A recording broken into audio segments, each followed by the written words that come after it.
जय हिंद साथियों, आप लोग कैसे हैं। उम्मीद करता हूं कि आप लोग बहुत ही बढ़िया होंगे। ठीक है, तो आज की इस वीडियो में हम लोग क्लास 12 के ज्योग्राफी यानी क्लास 12 के भूगोल के चैप्टर नंबर 22 लास्ट चैप्टर है, जिसका नाम है भौगोलिक परिप्रेक्ष्य में चयनित कुछ मुद्दे एवं समस्याएं। इसके जो भी ऑब्जेक्टिव बन सकते हैं, वीवीआई, सभी ऑब्जेक्टिव इस वीडियो में हम आपको कंप्लीट करने वाले हैं। देखिए, जैसा कि आप लोग देख रहे हैं, 2024 से पूछे हुए प्रश्न है। ठीक है, और आपको ये 2025 के बोर्ड परीक्षा में यहाँ से सीधे लड़ने वाला है, तो आप लोग शुरू से अंत तक बने रहिएगा और आपको एक भी सिंगल क्वेश्चन आपको इससे बाहर जाने नहीं देंगे। ठीक है, तो आप लोग बने रहिए। और साथ ही साथ अगर आप लोग चैनल को सब्सक्राइब नहीं किए तो चैनल को भी सब्सक्राइब कर दीजिएगा, और वीडियो को शेयर नहीं किए तो वीडियो को शेयर कर दीजिएगा। इसका पीडीएफ आपको टेलीग्राम चैनल पर मिल जाएगा, जिसका लिंक आपको वीडियो के डिस्क्रिप्शन में आपको देखने को मिलेगा। ठीक है, आप लोग जाकर ज्वाइन हो जाइएगा। चलिए तो स्टार्ट करते हैं, ज़्यादा विलम्ब ना करेंगे। आप लोग 5 से 10 सेकंड के अंदर कमेंट बॉक्स के अंदर इसका आंसर दीजिएगा। चलिए, क्वेश्चन नंबर 1 में देखिए क्या कह रहा है कि पर्यावरण सुरक्षा अधिनियम कब लागू किया गया, बताइएगा। पर्यावरण सुरक्षा अधिनियम कब लागू किया गया, तो 1986 में। राइट आंसर ये हो जाएगा। 2 में कह रहा है कि शहरी धूप कोहरा किस प्रदूषण से संबंधित है, बताइएगा। शहरी धूप कोहरा किस प्रदूषण से संबंधित है, तो वायु प्रदूषण से। राइट आंसर ए हो जाएगा। क्वेश्चन नंबर 3 में कह रहा है निम्न में कौन एक नगरीय समस्या, बताइएगा। निम्न में कौन एक नगरीय समस्या है, तो नगरीय समस्या आपको वायु प्रदूषण है, पेयजल की कमी और आपको मलिन बस्ती है। सभी राइट आंसर इसका डी हो जाएगा, इनमें से सभी।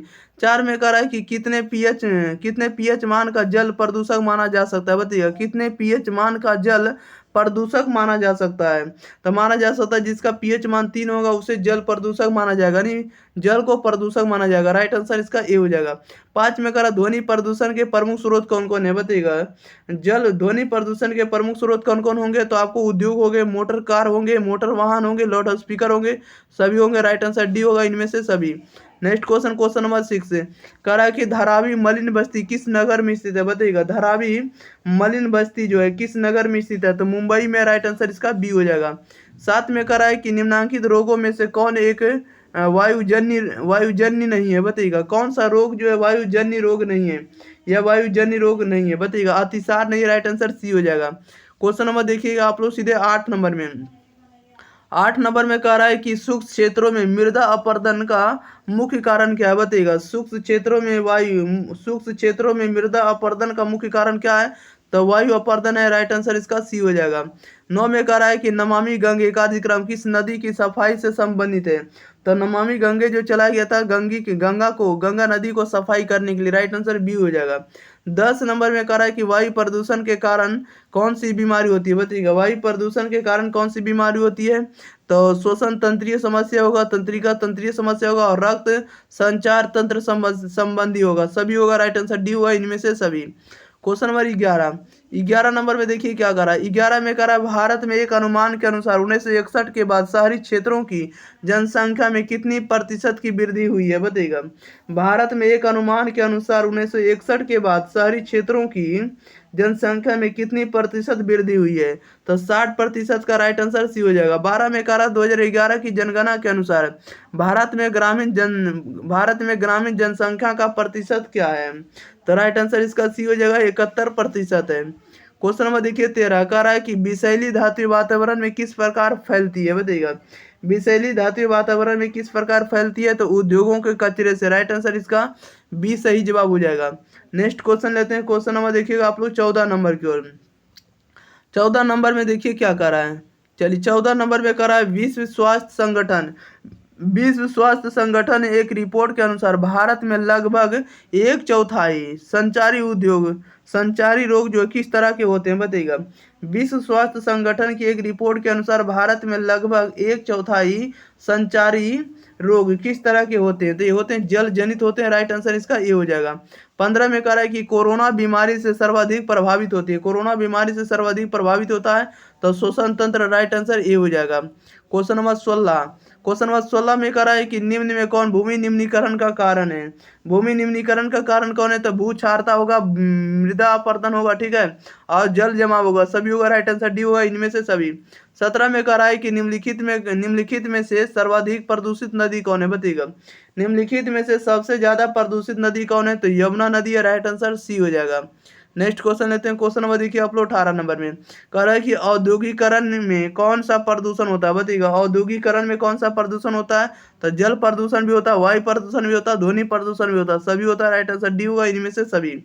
19 नंबर में कह रहा है किस प्रदूषण द्वारा सर्वाधिक बीमारियां होती है, बताइएगा किस प्रदूषण द्वारा सर्वाधिक बीमारियां होती है, तो ये होती है जल द्वारा। राइट आंसर बी हो जाएगा। क्वेश्चन नंबर देखिएगा आप लोग, कितना नंबर, 20 नंबर। निम्नलिखित में से कौन सा रोग जो है जल जन्य रोग है, जल जल द्वारा होने वाले रोग को जल जन्य रोग कहेंगे, तो कौन होगा, अतिसार होगा। राइट आंसर बी हो जाएगा। नेक्स्ट क्वेश्चन, क्वेश्चन नंबर देखिएगा आप लोग, 21 नंबर। कह रहा है निम्नलिखित में से कौन सा अम्ल वर्षा का एक कारण है, कौन सा अम्ल जो होगा वर्षा का कारण होगा, तो वायु प्रदूषण। राइट आंसर डी होगा। 22 नंबर में कह रहा है गरीबी का सबसे कम अनुपात किस राज्य में, बताइएगा गरीबी का सबसे कम अनुपात किस राज्य में है, तो पंजाब में। राइट आंसर ए हो जाएगा। 33 नंबर में कह रहा है राष्ट्रीय नियोजन समिति का गठन कब किया गया, राष्ट्रीय नियोजन समिति का गठन कब किया गया, तो 1938 में। राइट आंसर ए हो जाएगा। क्वेश्चन नंबर देखिए 24 में कह रहा है ध्वनि प्रदूषण का मापन होता है, तो ध्वनि प्रदूषण का मापन होता है डेसिबल में, ध्वनि को मापा जाता है डेसिबल में। राइट आंसर डी हो जाएगा। 25 में कह रहा है निम्नलिखित में किसे पराया प्रदूषक नहीं माना जाता है, तो प्रदूषक नहीं माना जाता CO2 को, CO2 को प्रदूषक नहीं माना जाता है। राइट आंसर सी हो जाएगा, कार्बन डाइऑक्साइड को। ओके।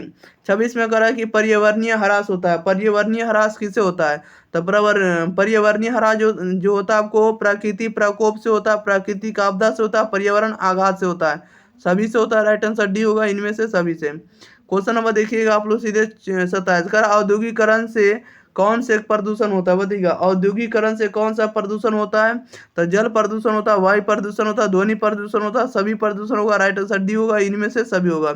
28 में कह रहा है जन्य कह रहा है कि जल जन्य रोग है, जल जन्य रोग है, तो जल द्वारा होने वाले रोग को जल जन्य रोग कहेंगे। राइट आंसर सी हो जाएगा, अतिसार होगा। चलिए, तो आज की जो भी आपको ज्योग्राफी का ऑब्जेक्टिव था सभी ऑब्जेक्टिव कंप्लीट हो गया। तो अगर आप लोगों को परीक्षा की संपूर्ण तैयारी करना है तो आप लोगों को अपना परिवार है, ठीक है, अपना परिवार एग्जाम प्री के साथ आप लोगों को अवश्य जुड़ना, अवश्य इसके साथ पढ़ाई करना है, ठीक है। और ज़्यादा से ज़्यादा कंटेंट आपको एग्जाम प्री चैनल पर आपको देखने को मिलने वाला, ठीक है, क्योंकि आपको 2000 प्लस वीडियो आप लोगों को इस पर डाल दिया गया सभी विषयों का है, और ऐसा नहीं कि एक विषय का, सभी विषयों का आपको ऑब्जेक्टिव, साइंस हो आर्ट्स हो, ठीक है, क्लास 12 हो या तो क्लास 10 हो, दोनों का आपको ऑब्जेक्टिव और सब्जेक्टिव दोनों आपको डाल देंगे, ठीक है। फिलहाल आपको जो ऑब्जेक्टिव है, सबसे पहले आपको ऑब्जेक्टिव मिल गया है, ऑब्जेक्टिव सभी तरह का वीडियो अवेलेबल है, सब्जेक्टिव भी धीरे धीरे हम आपको अपलोड कर रहे हैं। ओके, चलिए, तो मिलते हैं हम लोग अगले वीडियो के साथ। तब तक के लिए आप लोग रमेश सर को सपोर्ट करें, एग्जाम प्री को सपोर्ट करेंगे, आप लोग चैनल को सब्सक्राइब करें और वीडियो को ज़्यादा से ज़्यादा शेयर करें। Okay, thank you for watching this video, धन्यवाद।